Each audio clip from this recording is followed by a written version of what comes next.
Hi YouTube, this is Matt Ansley. I'm a 19-year naval officer active duty, and I'm also the parents of two students who attend Trinity Christian Academy in Hollister, Missouri. You know, as a naval officer, I've traveled all over the world. I've been deployed and stationed in places like Africa, completing missions in Iraq and Pakistan, spending a year on the ground in Afghanistan, traveling to other places and being deployed to places like Qatar and Qatar.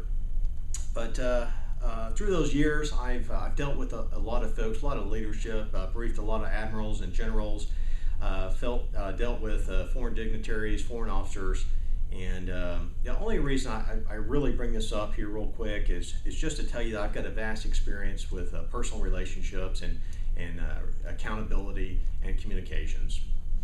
So going back to the purpose for this video, I hope if you're watching this that you'll get something out of it, and I hope that you're a parent of a student at Trinity Christian Academy or know someone who is, because that's really what this is about communications at the school. I'm going to tell you real quick my story and kind of why I'm making this video. I hope that this video will help you in your communications with the school. So it was 42 days ago now that at 8 o'clock at night on a Sunday night, I received a email from the school administrator saying that my son, he's 15, he's also autistic, that he was not to return to school the next day. And just like any parent, you can completely understand how that sets off alarm bells, and you wonder what in the world is going on. So of course we talked to the administration and asked them what happened. Well, what we learned was that or at least what we've been told, is that a parent at the school lodged a complaint against my son to the school board, and they were considering expelling my son. Well, a couple of things to point out here is that a parent went to file a complaint with the school board and never communicated with me or my wife, who is a teacher at the school. Is readily available every day to speak to, and I'm readily available frequently there, and also available via phone at any time.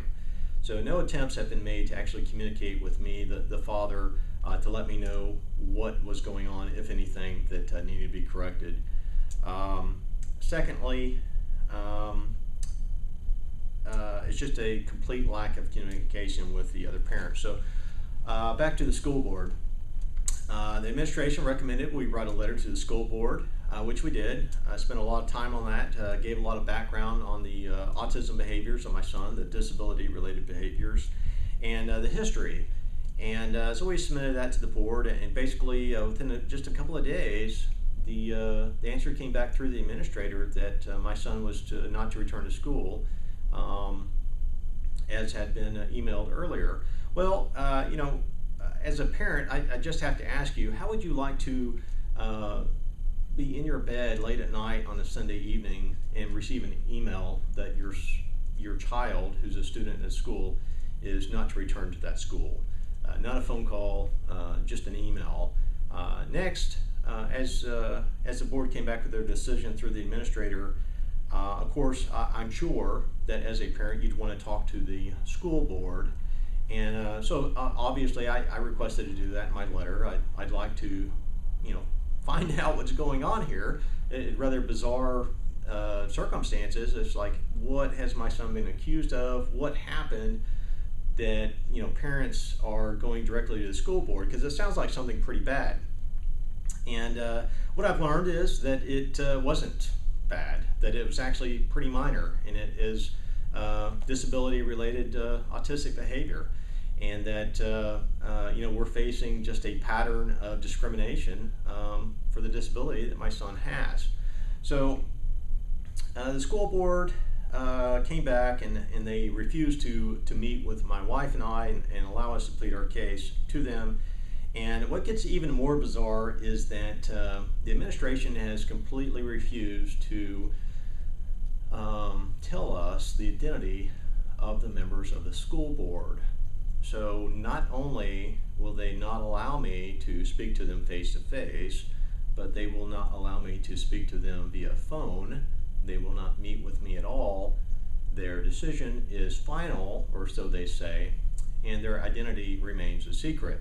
So I thought this was rather odd, and that kind of brings me to where I'm at today. I've lobbied the school to reinstate my son, but instead what they recommended was, and actually not recommended, but what they told us as his parents was that my 15-year-old autistic son, that he was not to attend any extracurricular activities with the school. Of course, he was on the basketball team. That he was not allowed to be at the school. He was not allowed to interact with any of the teachers of the school. And their solution to this issue of going on over 40 days now was that my wife and I were to teach my son in our home, and that we were to administer all his tests, quizzes, and then grade all of his homework assignments. And then at the end of the semester, that we would pass that to the school administrator and she would enter in his grades. Well, let me just remind you here that at the very beginning of the school year, before school even started, I had already paid the school in full for the entire year for both of my children, for their uniforms, for their books, for the tuition, for their extracurricular activities fees. And now the school is basically saying, we're not going to fulfill our contract to you, and we want you to do it all. We've asked for the grade books, for the answer keys to the homework assignments and tests and quizzes. That's not been provided. And the electronic network that is used to basically get that homework and do those homework assignments has been revoked to me. I'm assuming as a direct result of me not accepting the board's decision to discriminate against my son. So that's kind of where I'm at. What I'd like to ask you to do as concerned parents of Trinity Christian Academy is ask yourself, if this happened to me, a veteran, active duty United States Navy officer with a wife who teaches at the school and 2 kids at the school. My son hasn't been there now because he's been excluded. My daughter still attends. If this happened to you, if you can put yourself in my in my shoes for a minute, what would you do? Because I guarantee you, if they're doing this to me, which they are, it may be you next as a parent that this happens to your child. So I'd like to ask you to do a couple of things. Number one, I'd just like to let you know I'm very excited that I'm forming a new parents group at Trinity Christian Academy. And the name of that group is Concerned Parents of Trinity Christian Academy. And we're holding monthly meetings to get all the parents together in order to help advocate for our kids and make sure our kids are being treated fairly.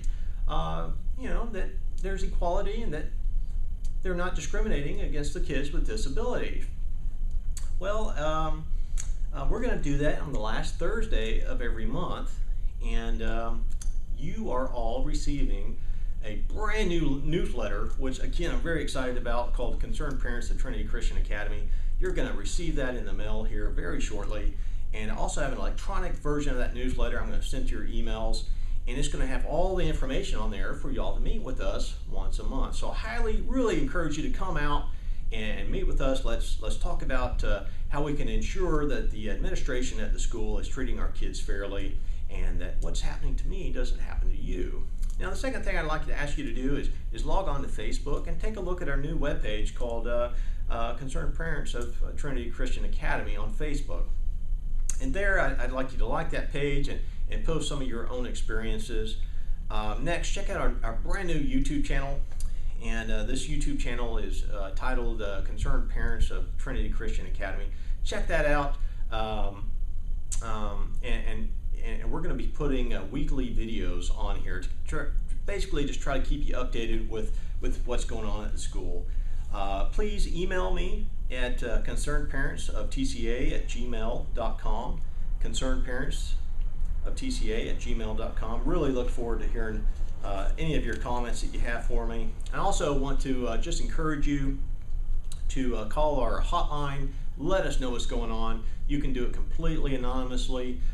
You can give us your name and email address. You can ask for a copy of the newsletter. You can ask for anything else on there. So 1-888-290-9423. The concerned parents of Trinity Christian Academy. The hotline number 1-888-290-9423.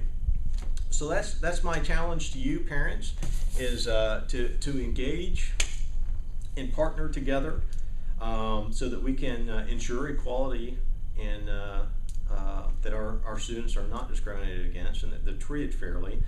And I just want to extend an invitation for the meeting, the last Thursday of this month.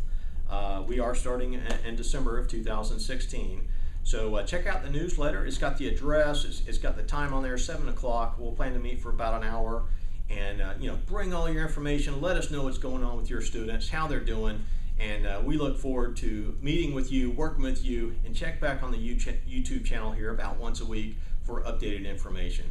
Okay, that's all from me, Matt Ansley. Thank you so much for your time, and I really look forward to hearing back from you. Thank you. Bye.